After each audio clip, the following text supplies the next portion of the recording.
জানেন না কার উম্মত আপনি?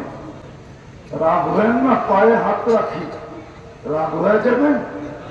আপনি জানেন না অন্য উম্মত দাড়ি যেই কারণে আনুক আর না আনুক, মুহাম্মদুর রাসূলুল্লাহ দাড়ি নিয়ে আসছেন জান্নাতে যাওয়ার জন্য, যেন তার উম্মত দাড়ি দেখায় জান্নাতে চলে যায়। কি দেখায়? দাড়ি দেখায় কোথায় চলে যায়? আমার চোখ দিয়েও মিলে না, জানি না বলার মানুষের মিলবে কি মিলবে না।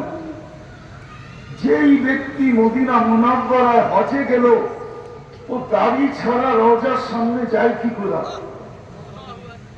ওর মনে কি একটু এই দাগ কাটে না যে আমি রওজার সামনে দাঁড়াইনি তো নবীজি আমাকে দেখবে?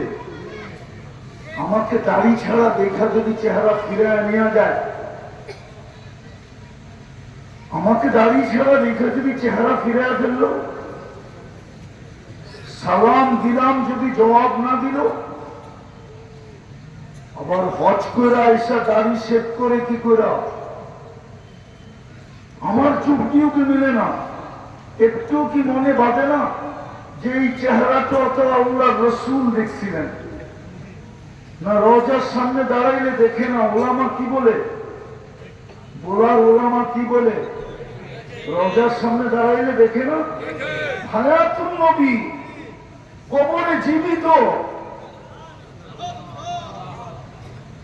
কিছু গ্লাস আছে, গ্লাস আপনি দেখবেন ভিতর থেকে, কিন্তু বাইরের থেকে আপনাকে কেউ দেখবে না। এই গ্লাস কি দুনিয়াতে নাই?